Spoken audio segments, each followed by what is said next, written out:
My name is Dale York. I'm the owner of Cardinal Home Care, and we've been in business a little bit over 5 years. We are based in Fairfax, Virginia, and our home care agency covers all of Northern Virginia. That's great. Awesome. And that's a big territory in and of itself. It's All of Northern huge. Virginia. Tell us a little bit about the reason why you got into this business. What was the catalyst and where did you come from before home care was in your life? So back in the mid 90s, after college, I got involved in the healthcare industry. I was managing practices, I worked in hospitals, and I really got tired of that setting. So I was looking for something different. There was an ad for an HR position at a local home care agency. I had heard of home care, but didn't know anything about it. So applied, got the job. And as soon as I started working in home care, I loved it. It was something that I just felt it was a natural fit. And I remember just thinking to myself, like, I think this is my future. Working for a home care agency, then I worked for some different assisted living communities. And it really just solidified that fact that I want to own a home care agency. Right before COVID, like literally like a few months before COVID, we were blessed by the state of Virginia. We were green light, thumbs up, let's move forward. And then COVID hit. Yeah, it's been a very interesting ride, but I have to say, I've loved every day. That's awesome. Oh, you know what they say, if you love what you do, it's hardly work at all. So that's great. 100%.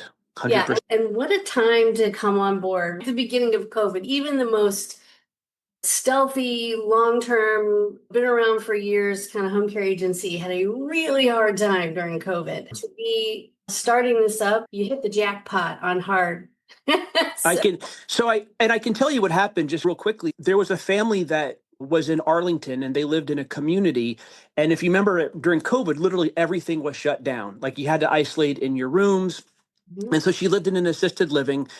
And the family had reached out and said, I want to move actually, it was their sister, into an apartment building to give her some more freedom. Could you provide a live-in caregiver? This way, she has a larger apartment and the live-in could do things. And it was a better situation. And that was one of the very first clients that we got. She was in her late 50s, had ALS, worked for the government, just a wonderful lady. But yeah, that was one of the very first clients that we got. Wow. And that's not an easy case either. So No. you have really, you're like 200 years old in home care years. Maybe it's been what a blessing it is to own a home care agency and to help people. And maybe I should rephrase that by saying just by owning a business and being able to help other people, really like that's a huge blessing. I don't take that lightly at all. So when I had the opportunity to really get someone to help me get through the licensure process and the policies and the procedures, everything just fell into place and it just reconfirmed every day that this was where I needed to be. Absolutely. That's a great story. And hopefully we won't have a whole lot more of that kind of stuff going on in our universe. But having said that, there are people who are in crisis every single day, or they feel like it's a crisis and they need answers. So when someone calls you, what are some of the most typical things you get asked when consumers call Cardinal Home Care and are looking for help? Good question. Okay, so when a family calls us, they typically, top question is probably what kind of services do you guys offer? And other questions would be relating to schedules. This is what I need. Is that something that you guys could do? How much does it cost? Is this out of pocket? Is it private pay? Is it long-term care insurance? So actually, let me do this. Let me give you some examples of some of the families that we help. And I think this will all come together. So we recently got a phone call from a family that lives in Arlington, Virginia, and he's a young gentleman. He's not even 55 years old. He had a stroke. He lives at home with his wife, and he was being discharged from the rehab, but he needed help at home. Wife still works, and we provide care for him Monday through Friday from 8 a.m. until 12 p.m. when the wife comes home. We help him get up in the morning. We help him get ready for the day, shower, go to the bathroom, get dressed, whatever he needs to do to get his day started, meal preparation. So that would be one example. We have another family that we just started helping a couple of weeks ago. Both mom and dad actually have dementia. They live in Ashburn, Virginia. And this family wanted to age in place. They've got a beautiful home, and mom and dad are independent, right? They can go to the bathroom and they can get changed. They're not bedbound by any stretch of the imagination. The family's main concern is falling. They both have a history of falling.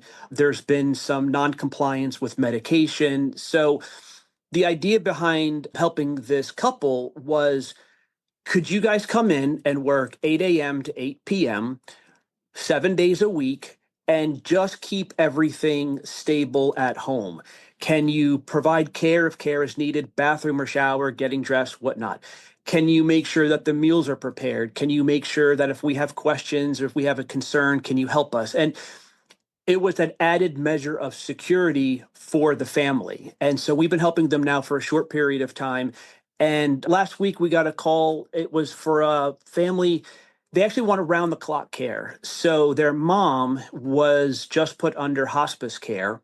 And the family, during this very sensitive transitionary time, they don't want to play caregiver. They don't want to be sitting bedside changing their mom and giving their mom sponge baths. And so the caregiver's coming in and they're providing those services, making sure that she's being rotated, that she's maintaining that dignity that we all want. So those are just some examples of some of the hours and some of the services that we've been able to provide recently. With regards to insurance, long-term care insurance is typically fine. We have never been rejected from a long-term care insurance. Like Medicare, they're not covering, so your commercials are not going to cover. But if it's a long-term care insurance, I tell the families double check, but typically never a problem. Yeah, I think a lot of folks are confused about what Medicare covers and what it doesn't. And unfortunately, although I know there's been some talk about other things, but right now, pretty much for long-term care like this, even Mhm. in the home, Medicare is not going to cover those services. Yeah, That's agree.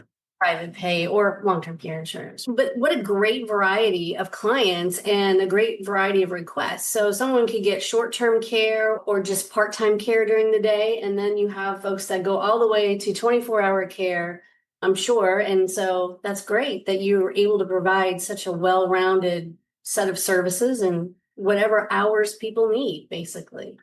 Yeah, you do your best. And I think some of the challenges that we've had over the years are, you've got you got the children, right? The people our age that are saying, hey, my mom, my dad, whomever, they need help.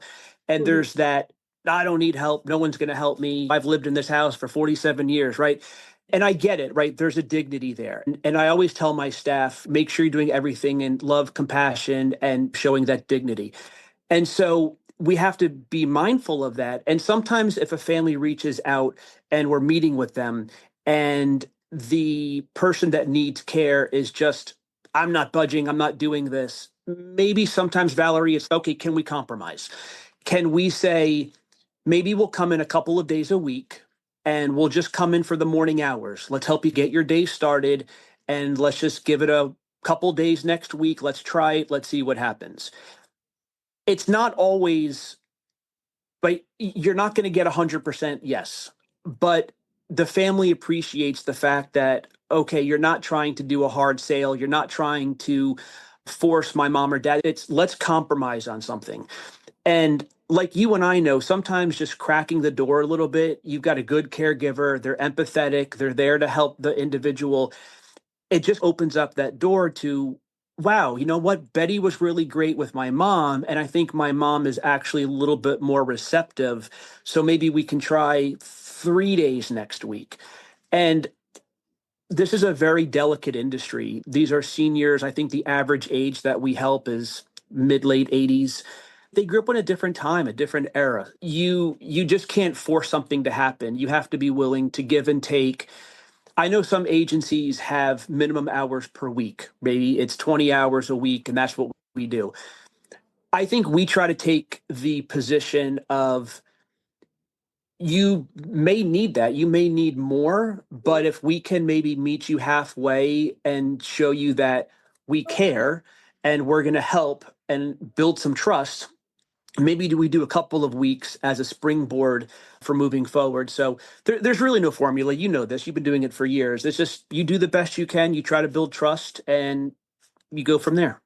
Yeah, I think you guys you're right on track. Not everybody's ready for 24-hour care day one. It is a process of let's see how this works. Let's ease into it. It really does help everyone concerned establish that trust, establish that nothing bad's going to happen here. This really is helpful to me. And I'm sure along the way, there have been families and seniors that have said, we should have done this 10 years ago. We should have done this 5 years ago, 2 years ago. What a change it is now that we have somebody that can help us with the light laundry and the meal preparation or going to run errands. It's such a saving of energy and less worry for the adult children who live maybe a few towns over. Yeah. 100%. You're absolutely right. Yeah. And you serve, I know, tell me a little bit about this. People don't have to live in a house. You serve people in independent living, assisted living, all over the place. Yeah, actually, that's a great point. I would say roughly 40% or so of the clients that we help live in communities that are like assisted living communities, memory care communities. And when I first started in this industry, I'm like, if you live in an assisted living, why in the world would you need home care? Like, why would you need private duty? That made no sense to me. And I did a recent video about this, and people don't understand that if your mom and dad, if someone moves into a memory care community or into an assisted living community, they check on your mom or dad every hour, 2 hours, whatever the state regulations are. But it doesn't mean that your mom or dad are not going to fall. It doesn't mean that things still are not going to happen. And we had a recent family that called us because the wife's husband, he's 80 something years old, has dementia. He kept falling. And the community said, look, this is really a safety issue. You need to bring in a home care agency to provide private duty so that when he gets up out of his bed or out of the chair, he's not just getting up and falling. And a lot of people don't realize that there are times that you may have your mom or dad in a community and you still need home care. And you have to think about that, right? Because it's like almost doesn't make sense. But from a safety perspective, they can only do so much, right? Assisted living communities, there are so many in this area and they're wonderful. There are so many that are just absolutely marvelous, but they can only do so much. And so sometimes you get a family that's a little discouraged and they call and look, my mom's been falling a lot and they just need that extra help. So yes, we do that. And yeah, it's unfortunate, right? It's like you move into a community but anyway, so yes, we do that. Well, and I think that especially for independent living communities, the longer you want your loved one to be able to stay there and the community wants them to stay. So sometimes having a little extra private duty help is really what extends the ability for them to stay there for as long as possible. Because you're right, they're not staffed to be emergently checking on people every hour, or maybe every hour they are. There's big gaps of time there because they're supposed to be independent or maybe assisted living. So I get it. And that is a great point to let people know that you don't have to live in your own home to get home care. You might be in Correct. already, or you might just need somebody to be around in memory care, for instance, to assist a little bit more where their staff is busy with lots of folks in memory care and maybe your person needs a little bit more one-on-one time. Yeah, you're absolutely correct. And I think an important thing to understand about home care, at least with our home care agency, is you can get it for a short amount of time, and it's not something that is necessarily required to be ongoing. So we have a lady, gosh, her husband, I think, has ALS, and she is maybe like 50. The wife still works. So when she travels for business, she'll call us and get a live-in caregiver for 3 or 4 days. So it's just a little bit of that bridge, like a respite. You don't necessarily have to have somebody for ever, 6 months or whatever it is. It can just be, can you tide me over from this point in time to that point in time, and then we're good. We've done care for a weekend. A good friend of mine works at an assisted living, and she said, "Hey, I need help. Family is going out of town. I think the dad was moving in like on a Monday. So can you just help for the weekend?" And we did it. So it's important to understand that every home care agency operates differently, but you can use it from a respite standpoint for a short amount of time. Yeah. And like I've known of folks who have, they have elective surgeries. So they have a hip Hmm. and a knee replacement. And a lot of times, unless there's a fall, a knee replacement is something that you plan when you're going to have this surgery. And Right. you can have someone, I think transitioning from hospital to home is a great time to have some temporary home care and help you get over the hump, especially if there's not a lot of family around, to help you pick up the medications and make sure you have a meal. And you're not able to get around right away when you have a knee surgery or a hip surgery, so it's nice to have somebody there who can do all the household stuff for you, and that is sometimes a planned event. Hmm. So planning ahead for a hospitalization that's an elective surgery is a nice calling, and setting up that care for the day you come home is a wonderful way to get through that without having a lot of challenges and being readmitted. And I tell you something actually funny. To your point, we got a call, maybe it's like a few months ago. A lady was having a mommy makeover with a local plastic surgeon. And I mean, we hadn't done one of those in years, but it was so nice. She reached out to us and she was super happy. But yeah, it's just again like these little short things that sometimes you might not think about, but she couldn't bend over. She was so sore. And so anyway, yes, I agree with your point 100%. Yeah, it's rough when you, especially as we, even at 55, having a surgery is a lot harder on a 55-year-old than it is on a 25-year-old, I gotta say. Agree. Oh, it is nice to have somebody help you out. When people call and they talk to you and you're able to answer their questions and and they want to start services, give us sort of a hint at what the process looks like. When they call, they say, we need some care. And then what happens from there? Where our agency is very transparent. One of the things that we do just off the bat, whether they're inquiring for services or they definitely say, no, no, we need services, we'll always send them the new client service agreement. So obviously, if they want to start ASAP, they need to look it over. But there's families that sometimes reach out because they're planning ahead. We'll email them the new client service agreement. Look, read through it. Any questions, call me. I can come over. We can talk about it, whatever. So I think having that immediate transparency, I think puts people at ease. Typically after that, I like to schedule a home meeting where I can meet with the family. A lady had contacted me over the weekend and she was looking for care. She plays tennis and she wanted someone to be with her husband while she's playing tennis twice a week.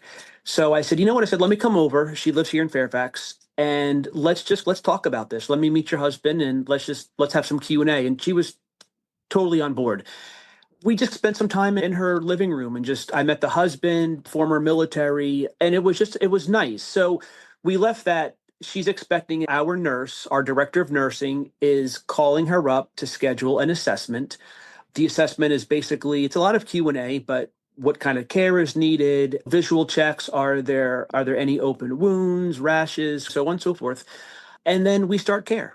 And one of the things that our agency does that I've done for years, I really enjoy it, is when care is being started for the first time with a family, what I like to do is I like to go meet the caregiver there and introduce, let's say, Betty, the caregiver, to Mr. Jones or Mrs. Jones. And it bridges that gap because typically I've been there a couple of times already and it's the caregiver's first time. So if the caregiver gets lost, I can, hey, where are you? No, park over here. Let me show you what to do.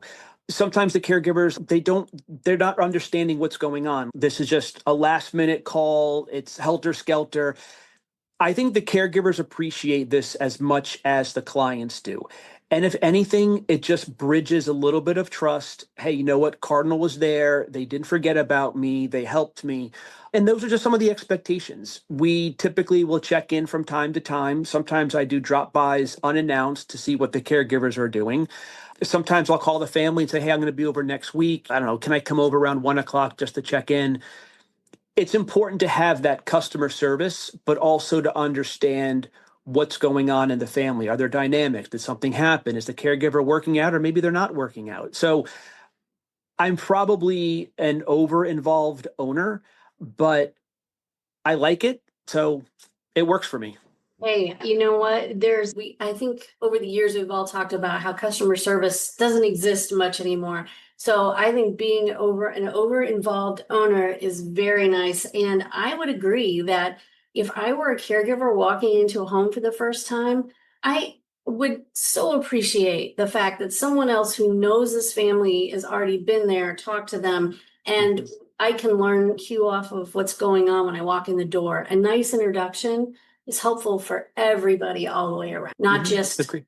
cold walking into whatever's going on. So Agree. yeah, Agree.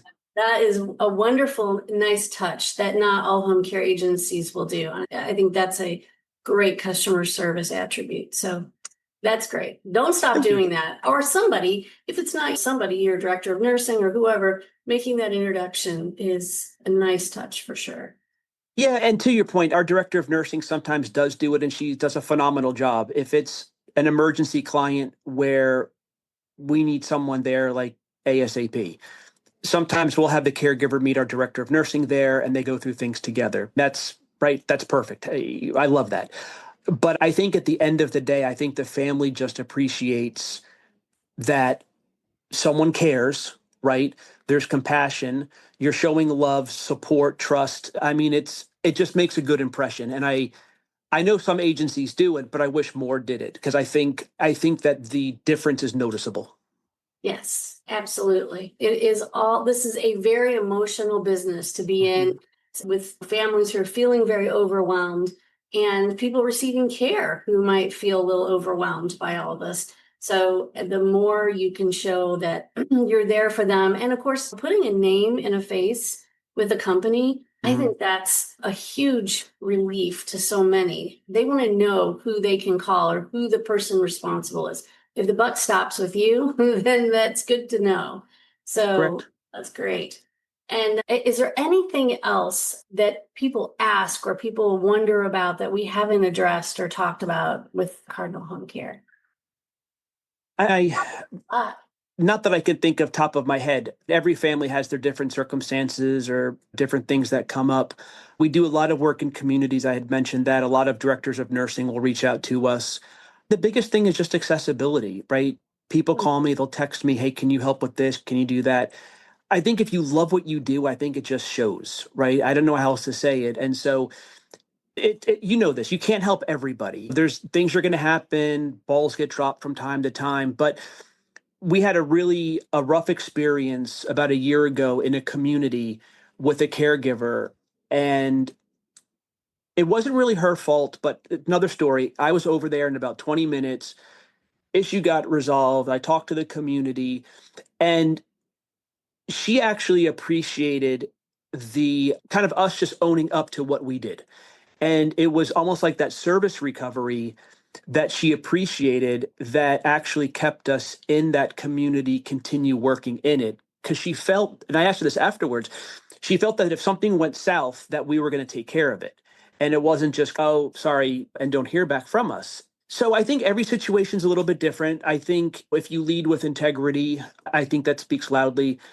I said this earlier, and I'll say it again. I love what I do. And if we can help people, that's what we're here for. well, Dale, it really shows. And thank you for telling us all about your business and who you serve and how well you serve your clients. I appreciate that. Thank you. No, thank you too. And I appreciate the opportunity. And I hope you have a wonderful day.